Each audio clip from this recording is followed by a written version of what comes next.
Hi everyone, it's Tony Richards. Welcome to today's Life Focus. Today I'm going to be speaking a little bit different because I feel things need to be said. And I've said this one before, but I think it's time to bring it back. I want to talk about the leadership of hate today. And much of my remarks today are taken from the contributing editors of The Hill. And today I'm going to step out of my usual message. But please understand that there are times when leadership needs to put it on the line. I'm putting it on the line today.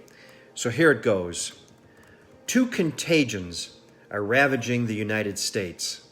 Our leaders must combat both the coronavirus and hate in a way that unites us all behind our common enemy and inspires us to love. And that common enemy is ourself.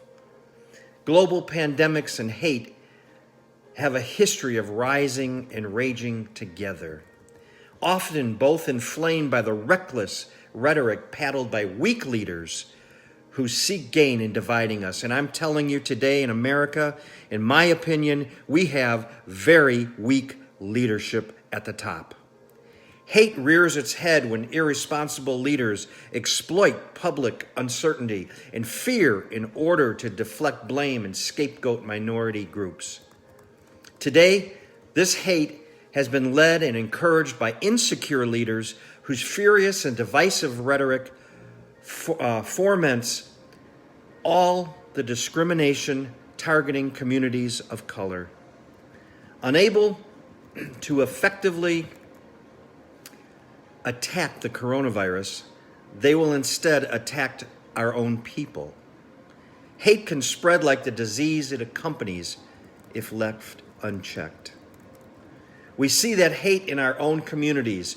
We see that in Minneapolis. We see that in New York. We see that in Chicago. We see that in Kenosha. We see that in your community.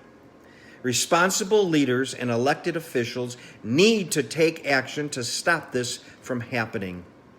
You know, I'm sorry, in this country we're hearing it's the Democrats, it's the Republicans, it's everything. You know what? Forget all that. Forget the parties and just focus on the people. Amid this pandemic, African and Asian Americans are experiencing discrimination, harassment, and assault with alarming rates. White supremacist groups urge their followers to weaponize the coronavirus and spread it across Asian America, Jewish, and other minority communities. Just as scientists are racing to develop a vaccine for the coronavirus, our communities, our policymakers, law enforcement must sprint to confront hate.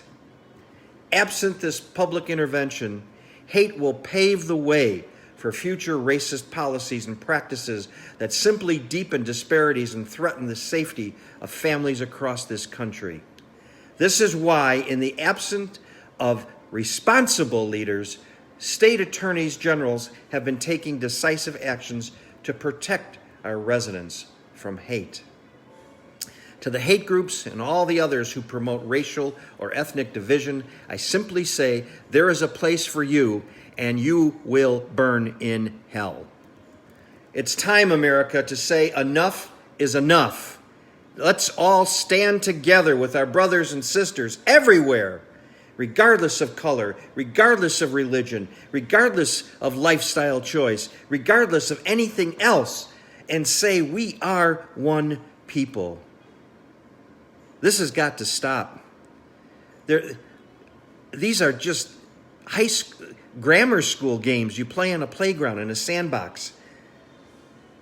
And our leadership is so weak and poor right now that it is killing our country. Together, we must stand, we must be strong, and we must go forward.